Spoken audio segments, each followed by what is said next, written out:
Alhamdulillah, Alhamdulillahirabbil alamin. Wa bihi nasta'in wa ala umuri dunya waddin. Wassalatu wassalamu ala nabiyyina Muhammadin wa ala alihi wa sahbihi ajma'in, amma ba'du. Allahumma 'allimna ma yanfa'una wa zidna ilman. Yang saya hormati pengurus DKM Masjid JGC, para tokoh masyarakat, jamaah sholat maghrib yang dirahmati oleh Allah Subhanahu wa Ta'ala. Pada kesempatan di maghrib kali ini, sambil menunggu waktu isya, kita akan melanjutkan tema tentang masalah fikih nafkah terhadap anak, kemudian fikih nafkah terhadap orang tua. Setelah kita membahas pada pertemuan-pertemuan yang lalu tentang masalah fikih nafkah secara umum dan juga fikih nafkah terhadap istri. Jamaah salat maghrib yang dirahmati oleh Allah Subhanahu wa Ta'ala, tajibu nafaqatul aulad.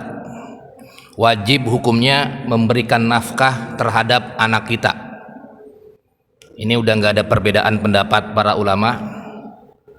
Liqaulihi ta'ala, karena firman Allah Subhanahu wa Ta'ala, wa 'alal mauludi lahu rizquhunna wa kiswatuhunna bil ma'ruf.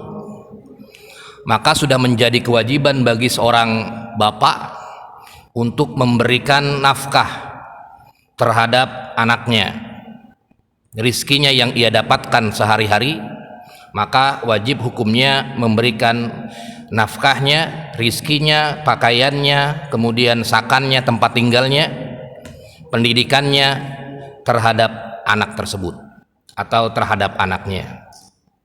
Kenapa sebabnya? Bisa babil wiladati, karena memang dia nasabnya terhadap bapak tersebut, sehingga menjadi kewajiban karena dia merupakan bagian atau dia merupakan nasabnya dari seorang bapak tersebut, maka secara otomatis anaknya menjadi tanggungannya. Di dalam hadis Nabi Muhammad SAW bahwasanya ketika Hindun mengadu kepada Rasulullah SAW, apa kata Rasulullah? Khuzi ma yakfika wa waladika. Ambil apa yang menjadi cukup bagi kamu, istri, kemudian wa waladika, dan juga anak, bil ma'ruf, dengan ma'ruf. Ma'ruf ini nanti ditafsirkan oleh para ulama pada bab-bab berikutnya. Sehingga kata para ulama bahwasanya wal auladul wajib, anak-anak yang harus dinafkahkan oleh orang tua, menurut pendapat jumhur ulama, kebanyakan para ulama selain pendapat Imam Malik, adalah al-auladu mubasyaratan, anak-anak yang langsung, bukan cucu, tapi anak-anak yang langsung. Nah, ini menurut pendapat jumhur ulama. Wa auladul aulad, dan juga anaknya anak, cucu, itu juga termasuk. Anaknya cucu itu juga termasuk, kecuali pendapat Imam Malik yang hanya berkutik pada bapak, istri, anak saja. Bapak ibu atau bapak ibunya, kemudian istrinya dan anak saja. Sedangkan pendapat kebanyakan para ulama termasuk cucunya, bukan hanya anak saja, termasuk cucunya kalau seandainya bapaknya dari anak tersebut tidak mampu, kalau kita posisinya sebagai kakek, tapi anak kita tidak mampu membiayai, atau misalnya anak kita sudah meninggal begitu, tinggal cucunya, mau kemana ini cucunya, maka seorang kakeknya, karena cucunya itu sudah tidak ada bapaknya lagi, maka wajib membiayai atau memberikan nafkah terhadap auladul aulad, terhadap cucunya juga. Kemudian jamaah sekalian yang dirahmati oleh Allah Subhanahu wa Ta'ala, surutu wujubin nafaqah 'alal aulad.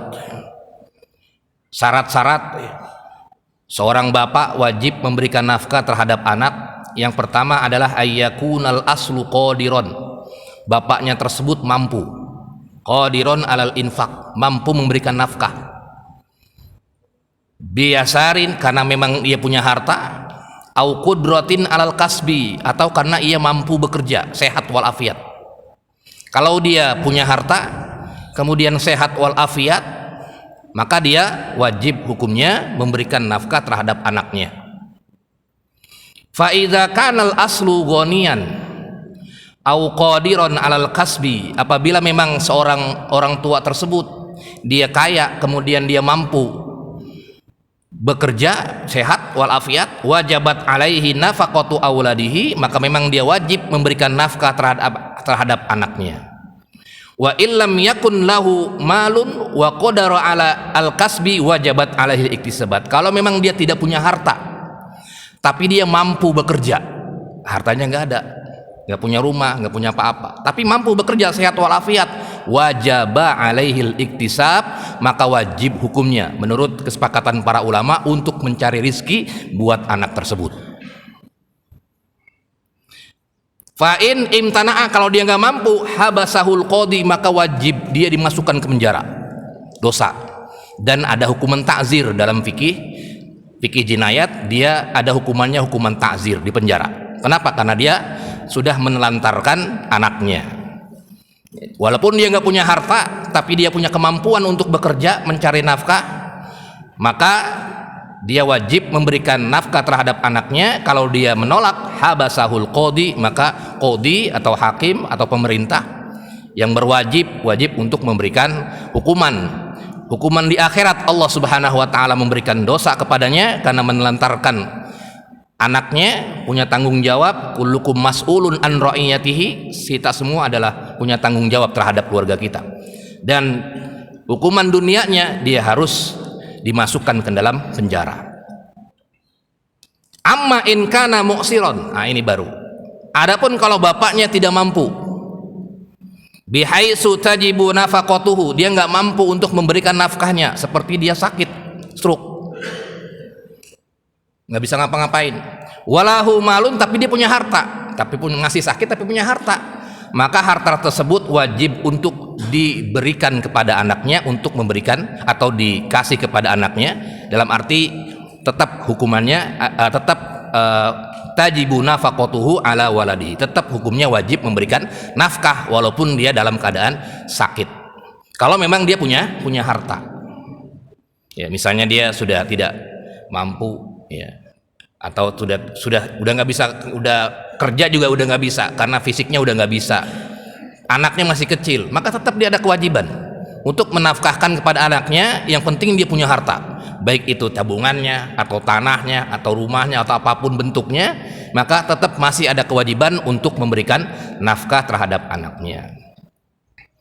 Tapi kalau dia tidak mampu juga, tidak mampu bekerja dan juga tidak ada hartanya juga, nah ini yang kuadrat bahasanya, ya, udah nggak mampu, nggak ada hartanya, kemudian sakit juga, sakitnya menahun, nggak bisa kerja, begitu, nggak bisa bergerak, tidak bisa bergerak, maka baginya tidak ada kewajiban untuk memberikan nafkah terhadap anaknya. Lalu jatuh kepada siapa? Jatuh kepada yang lainnya. Misalnya kalau anaknya punya kakek, berarti kakeknya wajib memberikan nafkah. Kalau misalnya dia punya paman, maka pamannya wajib memberikan nafkah. Kan ketika pertemuan kemarin sudah kita jelaskan bahwasanya paman pun masih ada kewajiban untuk memberikan nafkah terhadap ponakan-ponakannya menurut pendapat Imam Ahmad dan juga Imam Abu Hanifah. Nah, ponakan-ponakan itu bisa kalau misalnya ia mampu untuk memberikan nafkah terhadap ponakan-ponakannya. Jadi kalau misalnya orang tua sudah tidak mampu lagi, sudah tidak ada hartanya, kemudian anaknya juga sudah fisiknya juga sudah tidak mampu lagi, maka dia gugur kewajibannya untuk memberikan nafkah terhadap anaknya. Ya sudah, dia di kamar aja, atau dia mungkin di dorong-dorong atau apa, nggak bisa ngapa-ngapain lagi, ya sudah gugur kewajibannya. Tinggal apakah istrinya, kalau masih ada istrinya, mau bersama dengan suaminya atau tidak, nah itu urusannya belakangan, tergantung posisi istrinya. Tapi bagi suami tersebut, karena ya sudah tidak mampu lagi, baik secara fisik maupun secara harta udah nggak bisa lagi, ya sudah gugur kewajibannya untuk memberikan nafkah terhadap anaknya karena memang sudah tidak mampu lagi. Dan jatuh anaknya kalau masih kecil, maka jatuh kepada tadi, ya seperti kakeknya atau paman-pamannya, atau kalau misalnya bapaknya itu punya adik, ya, dan lain sebagainya, jatuhnya kepada situ.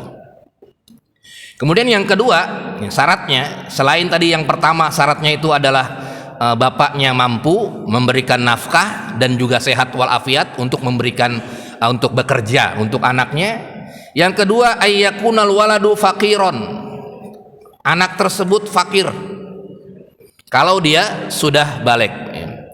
Ya, kalau misalnya masih kecil kan jelas dia masih butuh.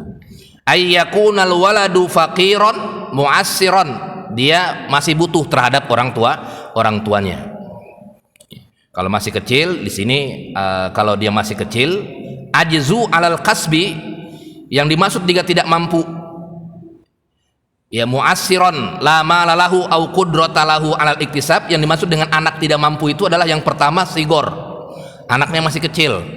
Ya, kalau masih kecil berarti tanggung jawab orang tuanya memberikan nafkah terhadap anaknya. As-sighar alladzi lam yablugh bihi sahibu haddal kasab. Ya.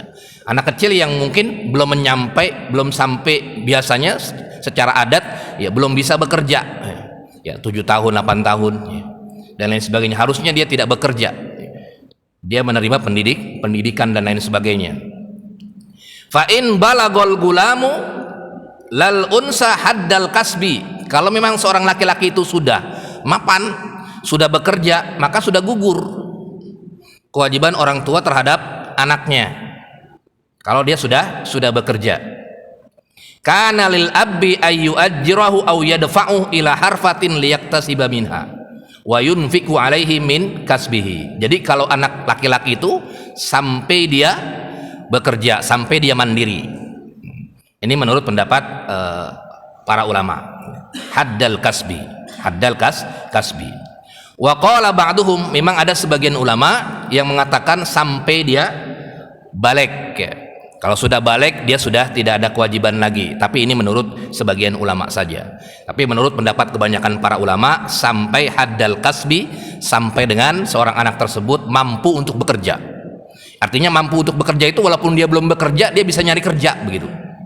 Jangan sampai anak sudah 20 tahun, 17 tahun, 18 tahun atau 25 tahun dengan alasan masih nganggur, terus kemudian bapaknya terus memberikan nafkah. Nah, ini juga tidak bisa seperti itu ditafsirkannya. Jadi haddal kasbi adalah sampai dia mampu bekerja, mencari, kan dia sudah selesai pendidikannya, sudah diberikan kepada orang tuanya, pendidikan agama dan lain sebagainya, sekolahnya. Kemudian setelah itu dia al kasbi, dia wajib untuk mencari nafkah untuk dirinya sendiri. Ammal unsa, adapun anak perempuan sampai dia menikah. Setelah menikah, ini menurut kebanyakan para ulama, sampai dia menikah, setelah menikah baru kewajibannya beralih kepada suaminya. Nah, ini yang disebut dengan anak yang masih ada tanggungan oleh orang tuanya. Jadi kalau yang pertama tadi adalah anak kecil, ya, itu seorang orang tua wajib memberikan nafkah terhadap anaknya yang masih kecil sampai ia mampu untuk bekerja, ya, mampu bekerja. Kemudian perempuan itu wajib memberikan nafkah terhadap perempuan tersebut mahma balagot hatta tatazawwaj, sampai dia menikah. Wa inda izin tusbihu nafaqatuha 'ala zauj. Nah, ketika ia sudah menikah, maka dia jatuh kepada az-zauj, jatuh kepada suaminya. Tapi memang waqala ba'dul ulama, di antaranya Imam Abu Hanifah, sampai ia mandiri. Jadi ada sebagian ulama yang mengatakan perempuan pun bukan sampai menikah. Kadang-kadang ada juga yang perempuan belum menikah. Sampai 20 belum menikah, 25 belum ada yang melamar maksudnya. Berarti masih tanggung jawab siapa itu? Kalau dia sudah mandiri, maka sebagian ulama mengatakan, di antaranya Imam Abu Hanifah dan para ulamanya, sampai ia alal iktisab, sampai dia mampu memang benar-benar mandiri juga.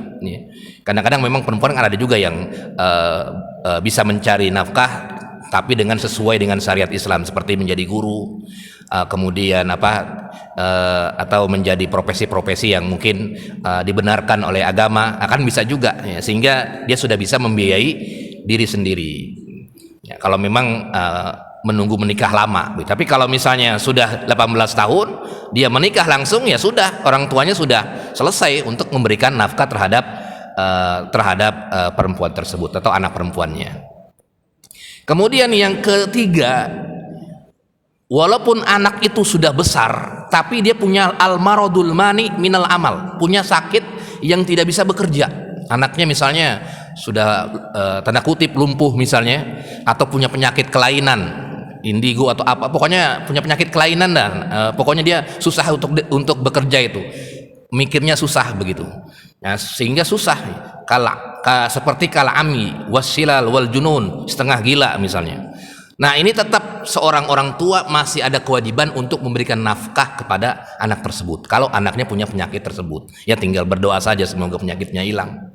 Kemudian sampai dia benar-benar selesai begitu penyakitnya, atau sampai dia meninggal dan lain sebagainya. Pokoknya kalau anak tersebut masih punya penyakit yang tidak bisa alal kasbi, ya tidak bisa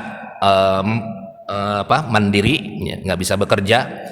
Tanda kutip bekerja itu artinya misalnya kan kalau punya tenaga, ya walaupun dia nggak pinter tapi punya tenaga kan bisa bekerja juga itu. Ya misalnya jadi apa, ngangkut barang, itu bisa bekerja juga. Tapi ini benar-benar anak-anak yang setengah gila dan lain sebagainya, udah nggak bisa dah pokoknya, maka tetap orang tua masih ada kewajiban memberikan nafkah terhadap anak tersebut. Kemudian yang keempat adalah tolabul ilmi, anak yang masih menuntut ilmu, alladzi yasgulu anit takassub, dan dia tidak bisa bekerja sehingga dia sibukkan diri untuk menuntut ilmu. Nah, itu menurut kebanyakan para ulama masih orang tua yang membiayainya, menafkahkannya sampai ia benar-benar selesai menuntut ilmunya. Menuntut ilmu dalam tanda kutip. Fattalibul muta'allim, ya misalnya kalau di zaman sekarang ya sampai, ya kalau sekarang kan sudah ada madrasahnya, sudah ada sampai selesai itu. Ya kalau orang tuanya mampunya sampai SMA, ya sampai selesai SMA. Sudah selesai SMA, ya sudah suruh nyari kerja, kemudian biayai diri sendiri. Kalau orang tua mampunya sampai kuliah S1, ya berarti sampai S1 orang tua mampunya.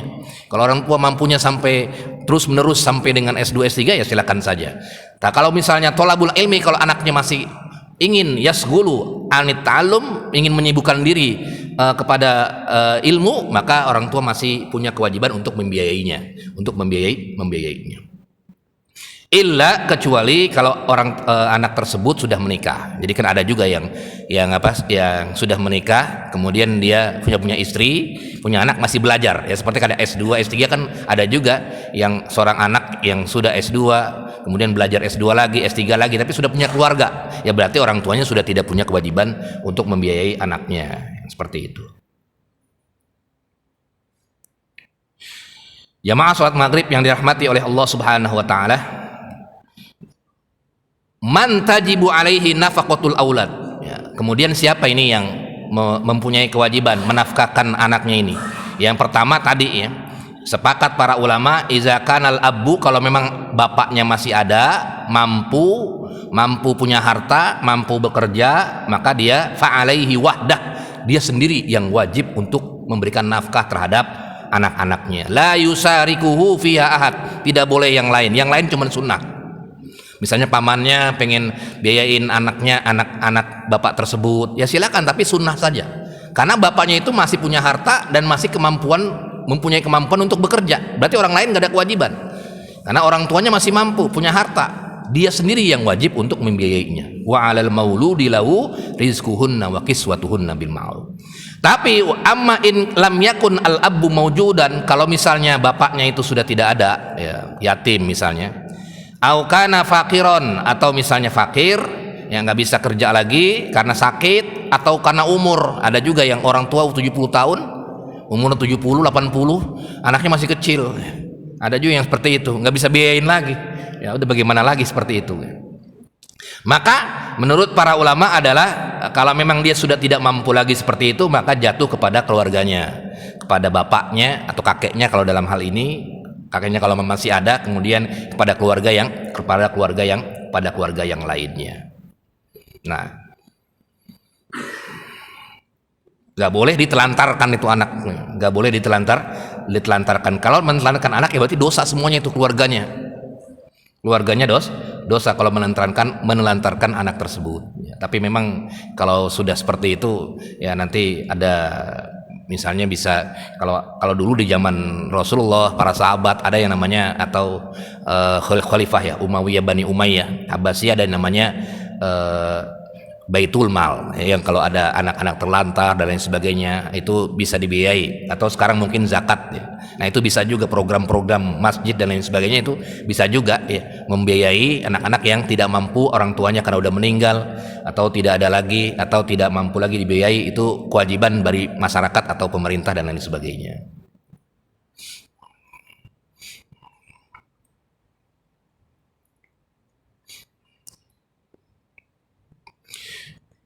Kemudian jamaah sekalian yang dirahmati oleh Allah Subhanahu wa taala, miqdaru nafaqatil aulad, berapa sih nafkahnya itu aulad itu?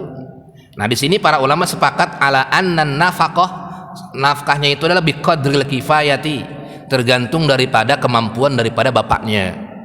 Jadi kalau bapaknya kaya benar ya berarti kaya, berarti anaknya bersyukur. Tapi kalau orang tuanya misalnya hanya penghasilannya 2 juta 3 juta ya berarti standarnya adalah dia dikasih makanan pokok, kemudian sekundernya minuman, kemudian pakaian yang penting bisa menutup aurat walaupun 1 biji begitu, kemudian sukna tempat tinggal walaupun kontrak yang penting ada tempat tinggalnya. Nah itu sudah menggugurkan kewajiban seorang bapak. Jadi biqadril kifayati, tergantung kemampuan menurut pendapat kebanyakan para ulama. Illa Syafi'iyah, kecuali Imam Syafi'i. Imam Syafi'i itu memang standarnya adalah standar yang minimalis, artinya mau orang kaya mau orang miskin pokoknya standarnya adalah kalau dia pengen menggugurkan kewajiban memberikan nafkah terhadap anaknya ya berarti dia harus bisa mengenyangkan anaknya. Artinya kalau memang nafkah itu buat makan ya berarti dia bisa mengenyangkan anaknya, itu sudah gugur kewajibannya. Kalau memang pendidikan ya berarti bisa memberikan pendidikan terhadap anaknya, itu gugur ya, karena kan ada pendidikan yang tidak bayar, gratis dan lain sebagainya. Yang penting dia sudah bisa memberikan pendidikan. Kemudian standar minimalnya yang penting suknanya, tempat tinggalnya minimalis juga sudah menggugurkan kewajiban bagi seorang bapak. Jadi tergantung biqadril kifayah, itu tergantung kondisi masing-masing. Kemudian jamaah sekalian yang dirahmati oleh Allah Subhanahu wa taala. Kemudian wujubun nafaqatul usul. Sekarang wajibnya memberikan nafkah terhadap bapak ibu kita. Nah, tadi sekarang ke bawah, tadi ke anak, sekarang ke orang tua kita. Berarti kita di posisinya kita rame-rame, kita di sini, kemudian bapak kita atau ibu kita, mungkin yang sudah tua, ibu kita dan lain sebagainya. Nah, di sini tajibu nafaqatul walidain inda ittifaqil ulama, wajib hukumnya memberikan nafkah terhadap kedua orang tua sesuai dengan kesepakatan para ulama. Semua 4 mazhab wajib hukumnya memberikan nafkah terhadap usul. Usul itu adalah ya orang tersebut, istrinya, anaknya, bapak ibunya, termasuk mertua itu. Nah itu termasuk. Nah itu semua adalah usul. Itu yang wajib untuk dinafkahi. Wa qada rabbuka alla ta'budu illa iyyahu wa bil walidaini ihsana. Dalilnya adalah ya Allah Subhanahu wa taala telah memberikan wasiat kepada kita, yang pertama untuk beribadah kepada Allah, kemudian berbuat baik terhadap orang tua. Kemudian wasahibihima fid dunya ma'rufa, kemudian di ayat yang lain kepada kedua orang tua di dunia mesti kita pergauli dengan baik. Kemudian juga di hadis Nabi Muhammad SAW, inna atyaba ma akaltum min kasbikum, sesungguhnya yang paling baik engkau memberikan rizki kamu ya, adalah siapa? Man abar, siapa yang paling baik ya, engkau memberikan rizki, memberikan kebaikan, ummuka, kepada ibu kamu. Kemudian 3 kali ummuka, kemudian summa abuka, kemudian bapak kamu, summa akrob fal akrob, kemudian baru yang dekat, kemudian yang dekat-dekat, dan kemudian menjauh. Nah ini di dalam hadis Nabi Muhammad SAW. Nah menurut kebanyakan para ulama bahwasanya usul yang wajib itu adalah humul aba, bapak-bapaknya saja, bapak ibu itu mertuanya, itu berarti semua itu adalah yang wajib. Sedangkan kalau yang kakek nenek kita, nah di sini memang terjadi perbedaan pendapat para ulama ya, sebagaimana kemarin sudah kita bahas. Yang ini yang usul adalah bapak ibu kita atau orang tua kita semua. Nah itu ada kewajiban kita untuk memberikan nafkah juga. Kemudian syaratnya bagaimana jamaah sekalian yang dirahmati oleh Allah Subhanahu wa taala? ayyakunal aslu faqiron. Orang yang memberikan nafkah itu aslunya itu adalah bapak ibu kita itu adalah faqiron, orang yang sudah tidak bekerja lagi, fakir. Au ajizan anil kasbi, sudah tidak mampu lagi untuk bekerja, itu wajib. Orang tua kita yang udah umur 60, 70 sudah nggak bisa bekerja lagi, sudah nggak ada penghasilan, hartanya udah dibagi-bagiin semua sama anaknya, itu semua wajib. Berarti anak-anaknya itu wajib memberikan nafkah terhadap orang tuanya, mengcover biaya hidup orang tuanya.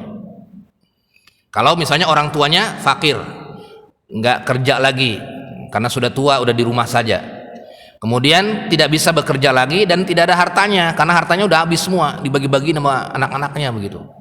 Ya sudah, berarti anak-anaknya wajib mengcover biaya hidup daripada orang tuanya. Fa in kana qadiron alal kasbi. Nah, kalau dia mampu untuk bekerja, ada juga orang tua yang masih mampu bekerja karena pengusaha, ya punya banyak kontrakan atau punya usaha-usaha banyak, walaupun umur 60, 70 masih ada pemasukan begitu. Fatajibu aidon, tetap ada kewajiban menurut pendapat jumhur ulama, tetap ada kewajiban untuk memberikan nafkah terhadap orang tua walaupun orang tua masih punya penghasilan, tetap ada kewajiban. Lakin akan tetapi, nah ini akan tetapinya, orang tua bisa untuk memberikan ikhtiar, yakhtaru, ia bisa memberikan pilihannya, udah nggak usah begitu. Kalau memang orang tuanya tetap menerima itu nafkahnya, ya berarti tetap wajib begitu. Tetap wajib. Kalau misalnya orang, kan tergantung orang tuanya. Ada juga yang orang tuanya itu walaupun orang tuanya punya uang, udah pokoknya kamu harus biayain saya, itu tetap ada kewajiban menurut pendapat jumhur ulama. Tetap ada kewajiban walaupun orang tuanya qadiron al kasbi. Walaupun orang tuanya itu mampu untuk bekerja atau masih punya penghasilan, tetap anaknya itu punya kewajiban untuk memberikan nafkah terhadap orang tuanya. Tentu sesuai dengan kemampuannya juga gitu. Sesuai dengan kemampuannya juga. Kemudian kalau misalnya orang tuanya itu tadi orang tuanya mampu, ya berarti orang tuanya yakhtar, bisa pilihan, ya nggak usah, saya sudah punya ini kok, sudah punya penghasilan, udah buat keluarga kamu saja, punya istri, anak. Kan ada juga yang orang tua yang luar biasa seperti itu. Udah, saya sudah, ada orang tua yang udah disiapin dari mudanya buat pensiun supaya tidak nginin anak begitu ya, tidak nyusahin anak. Kan ada juga orang tua yang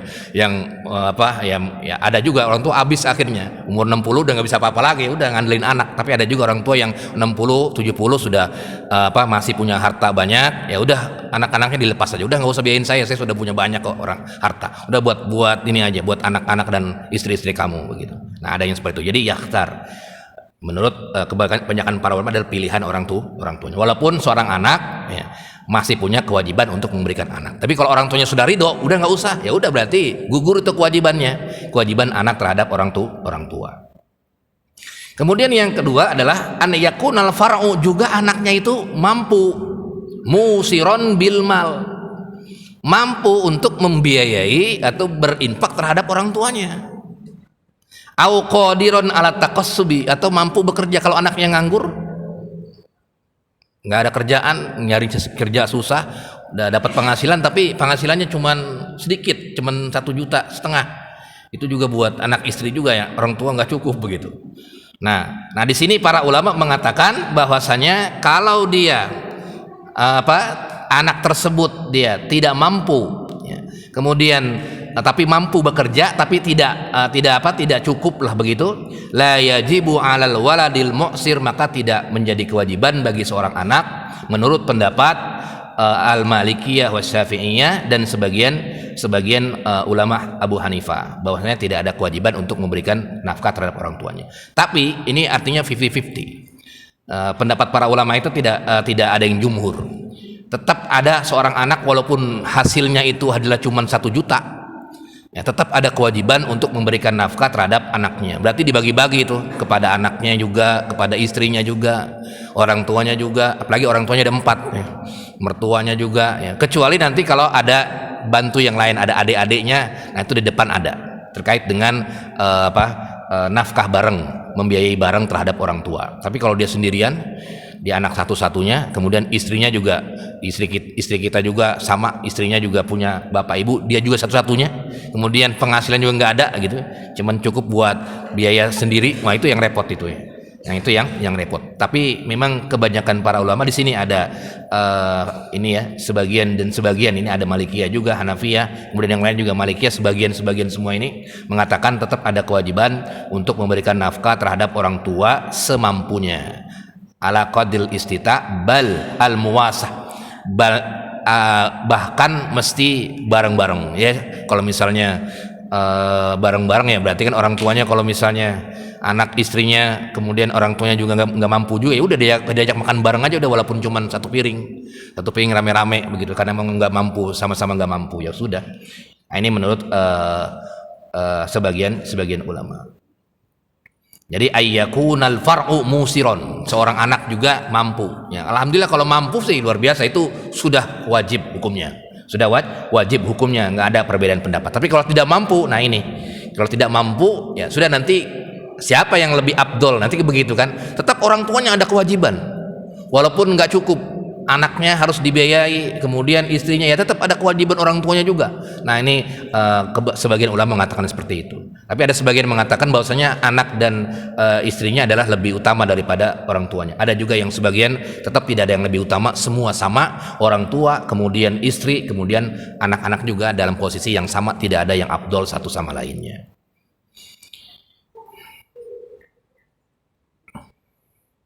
Kemudian yang jamaah sekalian yang dirahmati oleh Allah Subhanahu wa taala, bagaimana kalau ta'addud al-furu'? Ya, kalau misalnya banyak nih, kalau misalnya orang tua ya, tapi anaknya banyak, kan enak kalau begini. Illam yujad ghairu waladin wahid. Kalau memang tidak ada kecuali satu orang anak saja, maka dia yang wajib untuk memberikan nafkah terhadap orang tua tersebut. Kalau dia satu-satunya. Tapi kalau misalnya banyak, in ittahadat darajatu qarabatihim, kalau misalnya kerabatnya ya, misalnya ada adiknya, kakaknya, seperti dua anak laki-laki atau dua anak perempuan, atau satu anak laki-laki satu anak perempuan, maka wajabat an-nafaqah bitasawi bainahum, maka wajib memberikan nafkah ya udah bareng-bareng untuk mengcover bapak dan ibunya. Ya kalau kita punya adik, punya kakak kan enak, udah saya berasnya dan lain sebagainya, ya enak jadinya, harus bareng-bareng. Tapi kalau misalnya ikhtalafat darajatu qarabatihim, kalau derajatnya beda, misalnya yang satu ada kakaknya, adiknya, yang satu udah meninggal, hanya ada cucunya saja, maka yang wajib adalah yang anaknya, yang cucunya tidak wajib. Kalau memang derajatnya beda, yang satu kan anak, yang satu cucu, berarti anaknya dulu. Kecuali kalau nggak ada semua anak-anaknya, cucunya, kemudian cucunya yang mampu, ya berarti cucunya yang membiayai neneknya itu, nenek sama kakeknya. Nenek sama kakeknya. Kemudian miqdaru nafaqatil usul ya, sama seperti yang lain, bahwasanya memberikan nafkah terhadap bapak dan ibu juga sesuai dengan kemampuan. Bil kifayati, sesuai dengan kemampuan daripada anaknya. Tadi makanya kalau misalnya penghasilannya cuma 2 juta 3 juta sebulan, ya kemudian ada anaknya juga, kemudian ada istrinya juga, ya udah berarti tinggal bareng-bareng untuk bermufakat, ya berarti kita makan nasi saja sama sayur sama tempe, sambil juga berdoa kepada Allah Subhanahu wa taala semoga rezekinya ditambah dan lain sebagainya, tetap bersyukur ya, seperti itu. Kalau memang rizkinya pas-pasan, yang penting bil kifayati, sesuai dengan kemampuan. Jangan sampai ditinggalkan orang tuanya, udah tinggalin aja dah, saya fokus ke anak dan juga ke istri. Nah itu juga yang tidak boleh, juga bisa zalim dan juga bisa durhaka terhadap orang tuanya. Sampai di sini ada diskusi jamaah sekalian yang dirahmati oleh Allah Subhanahu wa taala.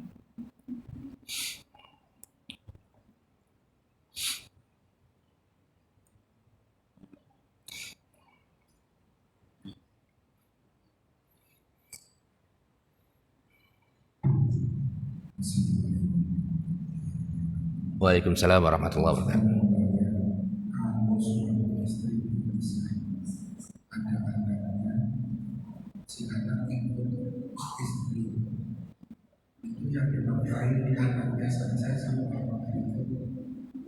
Istrinya. Oh.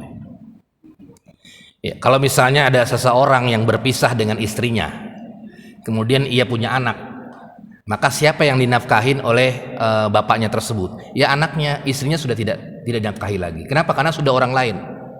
Kalau sudah bercerai, berarti dia sudah bukan istrinya lagi, udah orang lain.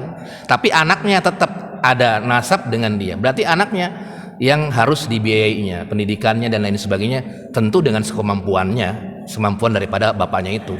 Nggak bisa nuntut-nuntut, pokoknya harus 20 juta per bulan ya, mantan istrinya sini.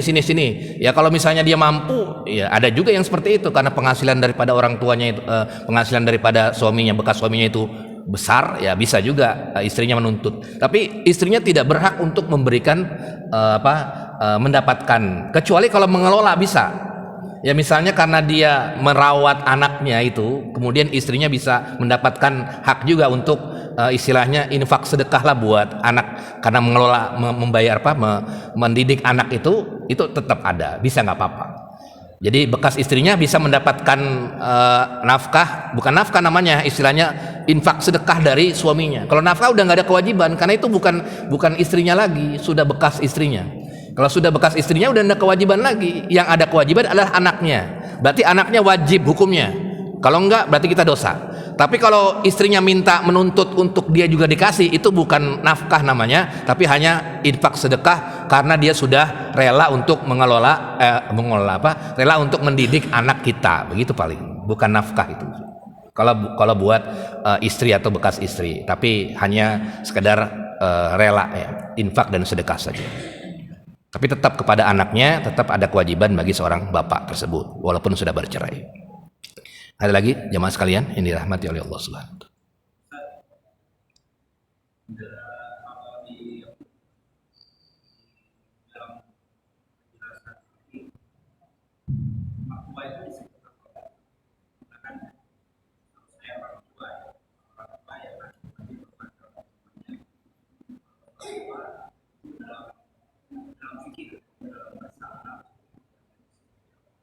Dalam hal apa? Dalam hal iya.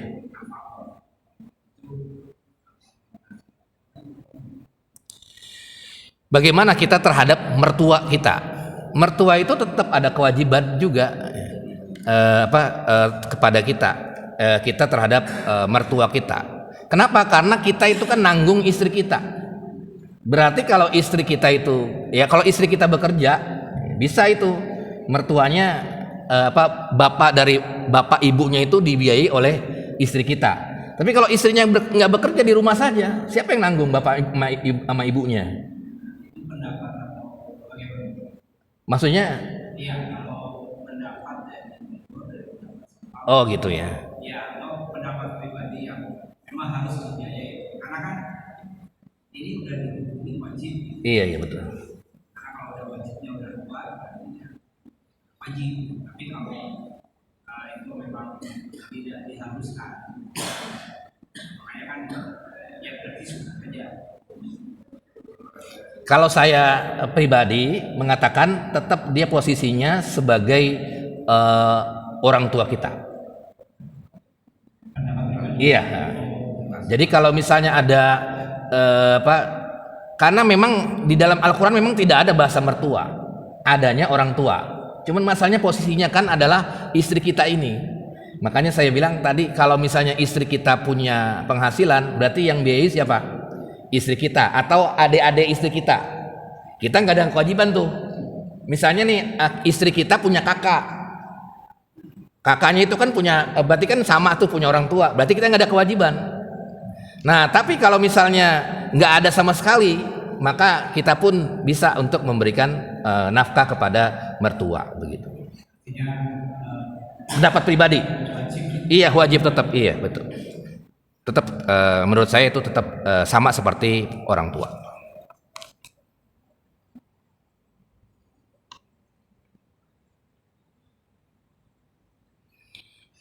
Nah, di sini ada pertanyaan, apakah wajib menafkahi keponakan punya kelainan yaitu agama lain nih ya, Kristen yang sudah menjadi yatim gitu. Apakah ada kewajiban untuk menafkahkan? Memang kemarin sudah kita jelaskan kalau beda agama. Kalau beda agama, kalau yang usul itu yang yang anak kemudian bapak, itu kalau yang usul tetap walaupun berbeda agama tetap ada kewajiban untuk memberikan nafkah.